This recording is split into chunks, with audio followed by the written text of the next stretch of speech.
¿Son solo las 5 últimas repeticiones antes del fallo las realmente efectivas? ¿Es mejor trabajar en un rango de 4 o 7 repeticiones que en un rango de 8 y 12? Últimamente estoy seguro que habréis escuchado esto mucho en TikTok, en Instagram y en un montón de redes sociales como si fuesen sentencias firmes y que la hipertrofia se va a dar mejor de esta manera. ¡Aupa equipo! Bienvenidos al canal de Batman Science. Hoy vamos a ver si todo esto que hemos comentado al principio es cierto y vamos a profundizar en el modelo de las repeticiones efectivas popularizado por Chris Birchleigh y divulgado por otros tantos influencers del mundo del fitness. Este modelo, el de las repeticiones efectivas, tiene cosas muy interesantes y nos ayuda a entender quizá cómo funciona la fisiología del tejido muscular de una manera muy sencilla, pero es importante mencionar que la fisiología no es tan sencilla como a veces nos la cuentan y que si nosotros vamos a la evidencia científica actual, real, quizá este modelo de las repeticiones efectivas vemos que es bastante impreciso. Así que en el vídeo de hoy vamos a analizarlo todo esto al detalle y finalmente vamos a dar unas aplicaciones realmente prácticas para que podáis llevar la hipertrofia muscular al siguiente nivel. La idea de las repeticiones efectivas se basa en un concepto, en el concepto de la tensión mecánica, que sabemos que es el principal mecanismo de la hipertrofia muscular. Cuando hablamos de la tensión mecánica nos referimos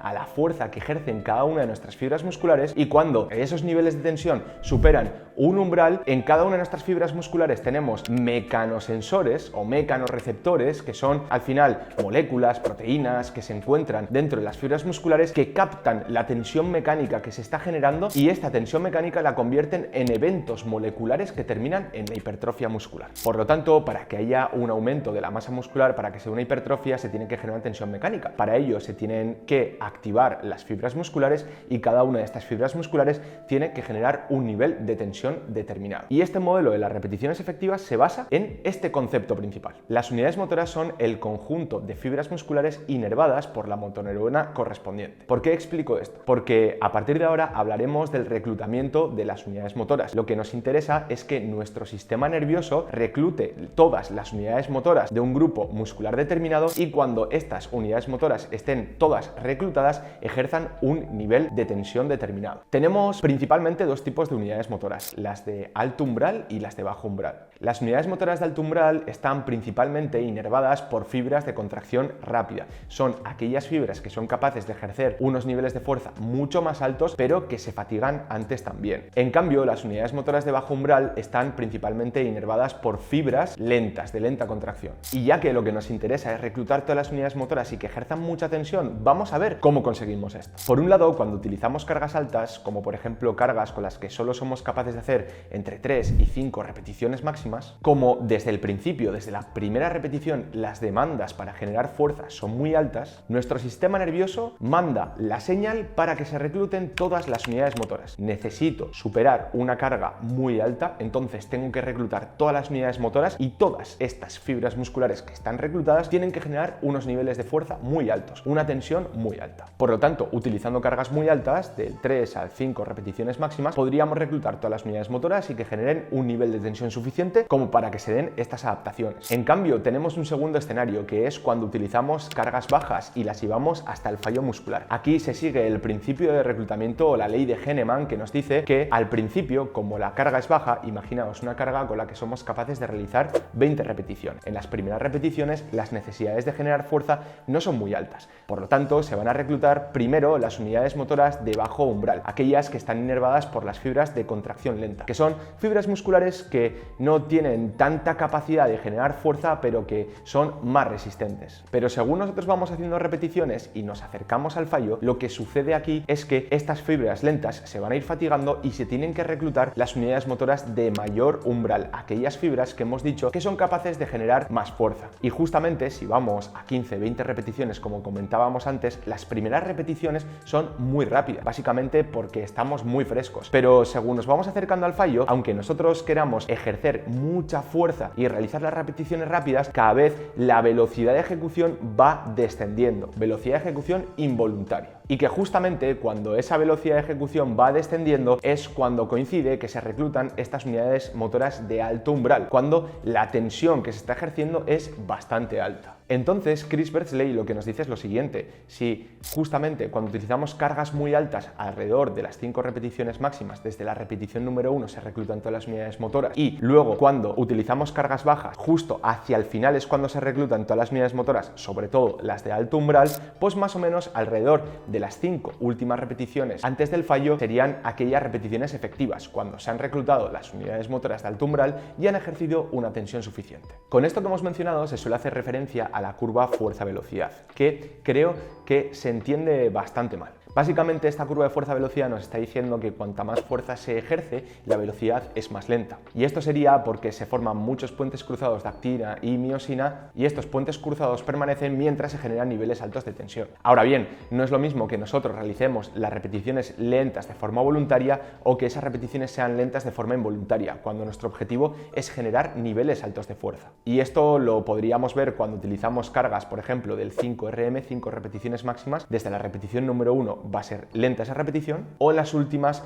de, por ejemplo, un 15RM, de 15 repeticiones máximas. Vista esta teoría, entonces parece tener mucho sentido esto, ¿no? Que las últimas repeticiones antes del fallo son las realmente efectivas porque se reclutan todas las unidades motoras y generan niveles altos de tensión, que es lo que nos interesa para la hipertrofia muscular. De hecho, las fibras que generan un nivel alto de tensión van a crecer y las fibras que no generan un nivel alto de tensión no van a crecer, según esta teoría. Pero vamos por partes. Entonces, ¿es solo en las 5 últimas repeticiones antes del fallo donde se consigue ese aumento del reclutamiento y la tensión de las unidades motoras? Para poder responder a esta pregunta, no podemos acudir a estudios que miden la activación con electromiografía superficial. Básicamente porque con esta técnica no se puede discriminar el reclutamiento y la tensión de las unidades motoras de forma independiente. Pero es cierto que tenemos un estudio súper interesante de Potvin y Flugeband donde sí discriminan el comportamiento de las unidades motoras en diferentes regímenes de intensidad de fuerza isométrica máxima. Aún así, es importante mencionar que la fuerza isométrica máxima no se comporta igual que la fuerza dinámica máxima. Así que extrapolar estos resultados no sería del todo justo. Pero como las personas que han popularizado este modelo lo hacen, vamos a analizarlo y ver qué podemos sacar en claro. En este trabajo se comparan diferentes intensidades de la fuerza isométrica máxima. Vamos a ver qué es lo que sucede con el 50% de la fuerza isométrica máxima, cómo se comportan las diferentes unidades motoras y con el 80% de la fuerza isométrica máxima. En los gráficos que vamos a ver en pantalla tenemos diferentes números, las MU, unidades motoras, que van desde la 1 hasta la 120. Por ejemplo, las de 80, 100 y 120 serían las unidades motoras de alto umbral y las que están por debajo de ese 80 serían las unidades motoras de bajo umbral. Tenemos aquí un gráfico muy grande. Vamos a ver, por ejemplo, el de abajo a la izquierda. Esto sería con el 50% de la fuerza isométrica máxima. Lo que veríamos es que se van reclutando las unidades motoras de alto umbral según va pasando el tiempo y justamente hacia el final, que es cuando ya no se puede mantener el 50% de la fuerza isométrica máxima, las de 120 se empiezan a reclutar y las de 100, por ejemplo, que serían las otras de alto umbral, el pico de fuerza se empieza a generar un poquito antes del final, básicamente porque desde el principio, aunque se estén reclutando algunas de estas unidades motoras, la tensión que generan no es tan alta y según vamos acercándonos a la fatiga se van empezando a reclutar. Esto sería con el 50% de la fuerza isométrica máxima, lo que quiere decir que es cierto que algunas unidades motoras, como por ejemplo las de mayor umbral, hacia el final de la tarea no se empiezan a reclutar. Luego es importante mencionar que aún así los niveles máximos de tensión generados por las unidades motoras de alto umbral al 50% de la fuerza isométrica máxima son bastante bajos si se compara con cargas más altas. Luego tendríamos los gráficos de cuando se está generando el 80% de la fuerza isométrica máxima y aquí veríamos que el comportamiento de las unidades motoras es algo diferente. En estas intensidades la fuerza ejercida por las unidades motoras de alto umbral son mayores desde el inicio de la serie. Las de 100 casi el doble que el pico que se alcanza con el 50% y las de 120 ya se reclutan y ejercen tensión desde el principio, aunque la tensión aumenta hacia el final. Luego, un punto importante a tener en cuenta es que aquí se corta la serie cuando no se puede mantener el nivel de fuerza objetivo y en un ejercicio de fuerza dinámico no sucede eso, los niveles de fuerza absoluta van cayendo a lo largo de la serie y básicamente se corta la serie cuando ya no se puede generar más fuerza, ¿no? Que es cuando estamos llegando al fallo muscular. Entonces aquí lo que podríamos decir es que si se intentase mantener niveles de fuerza a lo largo de la serie, veríamos que seguirían reclutadas las unidades motoras de alto umbral hasta el final de la tarea, que ese final de la tarea se podría establecer cuando ya no se pueda generar más fuerza, por ejemplo, ¿no? Básicamente lo que vemos aquí y en otros trabajos parecidos es que cerca del 80% de la fuerza isométrica máxima desde el principio se reclutan y ejercen tensión las unidades motoras de alto umbral, suficiente tensión como para que haya adaptaciones. Ahora bien, vamos a suponer que ese 80% de la fuerza isométrica máxima equivale entre el 80 y el 85% de la fuerza dinámica máxima, ¿no? De lo que nosotros podemos trabajar después en el gimnasio. Con esa carga, dependiendo del ejercicio, como vemos en este trabajo que os muestro a continuación, se podrían realizar entre 6 y 10 repeticiones. Por ejemplo, en el press banca de media 6 repeticiones y en la prensa de media 10 repeticiones. Entonces, si juntamos y extrapolamos todos estos datos a un contexto algo más práctico, que como os digo, tenemos que tener cuidado a la hora de hacer inferencias y extrapolaciones, y es que basándonos en la teoría de que alrededor del 80-85% del 1RM es el punto desde donde el principio de la serie se reclutan y ejercen tensión las unidades motoras de alto umbral. Entonces podríamos decir que no solo las 5 últimas repeticiones antes del fallo son las realmente efectivas, sino las 6-10 últimas antes del fallo. Es más, cuando se recogen todos los estudios que comparan el entrenar al fallo con entrenar cerca del fallo y la hipertrofia muscular, vemos que incluso dejando 8 repeticiones en recámara se puede dar adaptaciones de hipertrofia como en esta metaregresión. Lo que podemos ver aquí es que ya no es que solo sean las 5 últimas repeticiones antes del fallo las realmente efectivas, sino que quizá hay más. Pero claro, que se vea que con 8 repeticiones en recámara se pueden dar adaptaciones de hipertrofia no quiere decir que lo ideal sea dejar 8 repeticiones en recámara. De hecho, si acudimos a esta metaregresión que hemos mencionado ahora, podemos ver que cuanto más cerca del fallo estemos, mayores ganancias vamos a obtener, y en un punto entre el RIR 2 y el fallo, las adaptaciones van a ser máximas o cercanas a las máximas. Dicho todo esto, podemos sacar dos conclusiones principales. La primera es que las repeticiones efectivas son más que las 5 últimas antes del fallo, y que para maximizar las ganancias lo más importante es que estemos entre un RIR 2, dejar 2 repeticiones en recámara, y el fallo. De hecho, podríamos incluso decir que no es necesario llegar al fallo para maximizar estas adaptaciones. De hecho, tenemos un trabajo de Martín Refalo y colaboradores muy bueno en sujetos entrenados que comparan entrenar a un RIR 2-1 con entrenar al fallo en un estudio con un diseño contralateral durante 8 semanas donde no se ven diferencias significativas. De hecho, de este trabajo también podríamos sacar varias conclusiones. Si supuestamente las 5 últimas antes del fallo son las repeticiones más efectivas, el grupo que realizó el entrenamiento al fallo a lo largo de esas 8 semanas realizó casi 200 repeticiones efectivas más que el grupo que dejó entre 2 y 1 repetición en recámara, y las ganancias no fueron mayores. Y el segundo punto es que mientras estemos muy cerca del fallo, quizá la efectividad de las repeticiones no es algo que realmente nos importe o nos tenga que preocupar. Simplemente lo que nos tiene que preocupar es que esa serie sea realmente intensa, y realmente intensa es que estemos en menos de 3 repeticiones en recámara y el fallo, y quizá la efectividad es muy similar, dejando 3, dejando 2, dejando 1 o llegando al fallo. La cosa es que sepamos manejar esa intensidad y que no digamos que nos quedan 2 o 3 en recámara, pero que luego nos queden 5 o 6. Es importante que entrenemos realmente duro. Hasta aquí tenemos argumentos de sobra para desmontar la teoría de las 5 últimas repeticiones, que son las efectivas. Pero podemos ir más allá. Se suele utilizar este metaanálisis que vemos a continuación para decir que si entre 5 y 20 repeticiones al fallo las ganancias son similares, entonces lo que quiere decir esto es que las 5 últimas repeticiones son las realmente efectivas, ¿no? Pero si nos paramos a ver y analizar este metaanálisis, vemos que la realidad es que en todos los estudios incluidos, menos en 2, que son 21 estudios, las cargas altas equivalen a un rango de repeticiones que va de las 6 a las 12 repeticiones.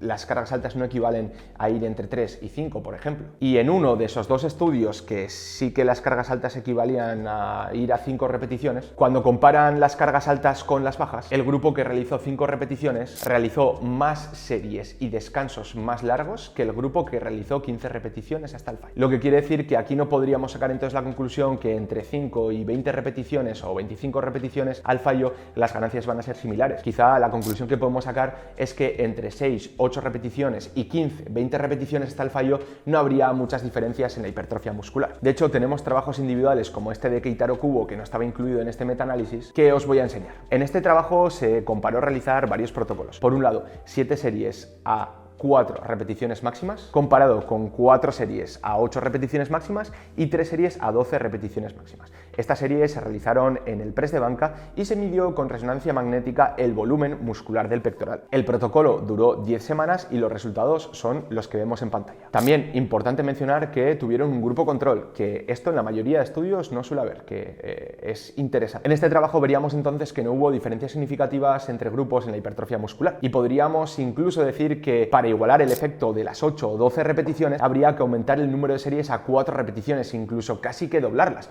lo que quiere decir que quizá la efectividad de realizar 4 repeticiones es más baja que realizar 8 o 12 repeticiones. Y la conclusión de este apartado es la siguiente: todo apunta a que realizar entre 6, 8 y 12, 15 repeticiones es más efectivo para hipertrofia que realizar entre 3 y 5 repeticiones. Y aquí nos viene otra pregunta que a veces solemos ver, que claro, entonces ¿para qué voy a realizar más de 8 repeticiones si con el aumento de las repeticiones la fatiga es mayor, ¿no? Y claro, si la fatiga es mayor, la hipertrofia a largo plazo va a ser menor. De hecho, se suele argumentar que cuando pasamos las 10-12 repeticiones, cuando se llega al fallo, no se llega al fallo porque se hayan reclutado todas las unidades motoras y porque ya no podemos ejercer fuerza, sino se llega al fallo por una percepción subjetiva del esfuerzo, que es cierto que cuando estamos realizando 15, 20 repeticiones, nuestra percepción es de que esa tarea está siendo extremadamente dura y entonces nuestro cuerpo nos para antes de llegar a ese máximo reclutamiento de las unidades motoras. Y esto tiene mucho sentido, no voy a ser yo quien diga que no tiene sentido, de hecho, poneos en una sentadilla, que es un ejercicio muy complejo y muy fatigante, a realizar series de 20 repeticiones. Seguramente la tarea llegue antes al fallo por la incomodidad que nos genera realizar la tarea que por llegar al fallo muscular real. Pero es que aquí también hay varios estudios interesantes que lo que hacen es comparar repeticiones muy altas, por ejemplo, a 20-25 repeticiones, con repeticiones algo más bajas. Y en estos trabajos lo que vemos es que las unidades motoras de alto umbral trabajan también de forma efectiva. El primer estudio, que es el de Robert Morton y colaboradores, comparan realizar 20-25 repeticiones máximas con 8 o 10 repeticiones máximas durante 12 semanas. Y aquí se toman biopsias musculares para medir la sección de área transversal de las fibras musculares específicas, no para medir la sección de área transversal muscular, sino de las fibras musculares y concretamente de las fibras rápidas y las fibras lentas. Y como vemos en los resultados, es que tanto para el grupo de 8 o 10 repeticiones como para el grupo de 20-25 repeticiones, la hipertrofia de las fibras rápidas fue similar, lo que nos dice que incluso con ese rango de repeticiones, tirar hasta 20-25 repeticiones máximas, las unidades motoras de alto umbral ejercen niveles de tensión lo suficientemente altos como para que haya una hipertrofia similar. Este segundo trabajo, que también es de Robert Morton y colaboradores, entre otras cosas se midió la utilización de glucógeno por las diferentes fibras musculares. Nosotros sabemos que cuando una fibra rápida está utilizando todo el glucógeno o utiliza la misma cantidad de glucógeno en diferentes tareas, lo que quiere decir es que seguramente esta fibra rápida ha ejercido niveles de tensión similares. Al final, teniendo en cuenta que el glucógeno es el sustrato energético principal en este tipo de tareas, pues esto nos puede dar pistas de la activación y la tensión generada por estas fibras musculares. Y justamente la utilización del glucógeno fue similar en ambos escenarios, tanto en altas repeticiones con cargas bajas y bajas repeticiones con cargas altas. Esto, por lo tanto, lo que nos puede indicar entonces es que, aunque parezca que sea menos efectivo, realizar altas repeticiones para hipertrofia es igual de efectivo, y ya no solo a corto plazo, sino a largo plazo. Es cierto que realizar repeticiones muy altas nos puede generar una mayor fatiga, pero si luego la hipertrofia es similar, realmente esa fatiga ha sido improductiva o ha sido algo que nos ha impedido crecer. Aún así, yo no recomiendo que trabajemos a 20-25 repeticiones en todos los ejercicios, porque entonces sí que creo que esa fatiga puede llegar a impedirnos maximizar las ganancias de masa muscular. Por lo tanto, lo que voy a hacer es una aplicación práctica de todo esto que hemos visto para que podáis sacarle el máximo partido a vuestro entrenamiento. El primer punto, que por lo menos el 70% de todas tus series estén en un rango de 6 y 15 repeticiones, porque de esta forma vamos a sacarles el máximo partido en cuanto al reclutamiento y la tensión generada por todas las unidades motoras. Dentro de ese rango, prioriza de 6 a 10 repeticiones en ejercicios multiarticulares demandantes. Incluso aquí podríamos realizar algunas menos repeticiones, si estamos hablando de ejercicios como puede ser sentadilla o variantes, peso muerto y variantes, press banca y variantes, etcétera, que ya de por sí son ejercicios que nos generan unos niveles de fatiga bastante altos, porque tenemos que reclutar muchísimas unidades motoras de muchísimos grupos musculares, tanto estabilizadores como aquellos que están ejerciendo niveles de fuerza, y a nivel cardiovascular también puede llegar a ser fatigante. Pues de esta forma, con rangos de repeticiones un poco más bajos, vamos a poder progresar mucho mejor semana tras semana en kilos, sobre todo. En ejercicios que aíslen mucho la musculatura y en el que no se muevan una gran cantidad de kilos, es interesante que el rango principal de repeticiones vaya de las 10 a las 15 repeticiones. Y aquí también sería interesante priorizar principalmente el progreso en repeticiones primero antes que en kilos. Básicamente porque será más fácil. Os pongo el ejemplo de las elevaciones laterales. Normalmente el salto de mancuerna suele ir de 2,5 en 2,5, por ejemplo, las de 7,5, 10, 12,5, 15, 17,5,